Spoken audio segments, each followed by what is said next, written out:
Start with a design on scrap paper. Use a Sharpie marker to trace your lines. Make your lines thick.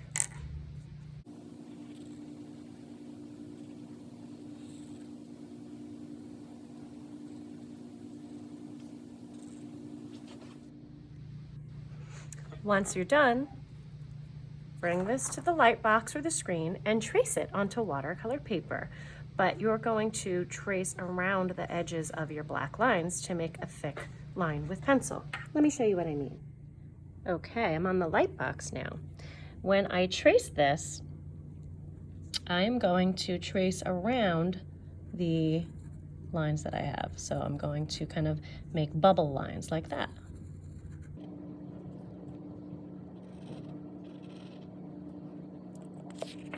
Okay, so all my lines will look like that. I'll show you what I mean when I'm done. Here's my finished tracing. So you can see that I traced around my black lines so that now I have bubble lines. Now I'm going to color this in with oil pastels, and then I'm going to paint over it to do a watercolor resist. Here I've started coloring. You can color yours solid with one color inside each shape if you choose, or you can color and try to blend today. So I'm going to show you one way you can blend. First, you pick two colors that you want to blend together. They should be close together in that they are similar colors. So pink is a tint of red. Pink is light red. So I know pink and red will blend nicely together. And you should also look for things that are light and dark. So this is light, this is dark. It'll show off a lot better that way if you do. Start by coloring inside your shape. Remember, we're leaving all of our bubble lines empty for now. The paint will fill those in with one color. Start with your lighter color if you have light and dark. Clean the tip first, don't forget. Outline your shape. Stay inside your bubble lines.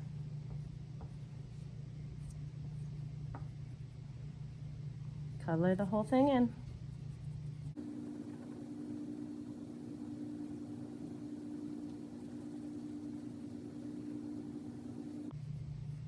Now when I'm done, I'm going to switch colors, clean the tip, and I'm going to pick half of the shape that I want to be this color. So I'm only coloring half. You could do a little more or less than half, but only part of the shape. Then go back to your first color and color the whole shape again. That will start mixing and blending the second color you did. So you're making a sandwich. One color, then a second color, and then back to a first color. Let this first color over the second color smear the oil pastels together. If you see any of these little chunks that form, just scoop them up as best you can and clean them off with paper towel.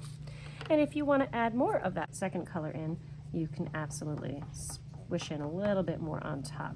So with oil pastels and blending, it's all about layering your colors together and overlapping them. So I'm just going back and forth between the two colors. At a minimum, I make a sandwich. Pink, red, pink. Orange, red, orange. Pink, purple, pink. You choose what you want to do. So now I've finished coloring my design. I colored it all in with oil pastel solidly, only leaving those bubble lines white because those will be the areas that pick up the most amount of paint that I add. Or you can just leave them white if you like them white and don't want to paint over it. But you notice I colored everything really heavy. Some things I mixed colors, which you're welcome to try. Other areas I left the colors flat, but always fill the whole page in solid.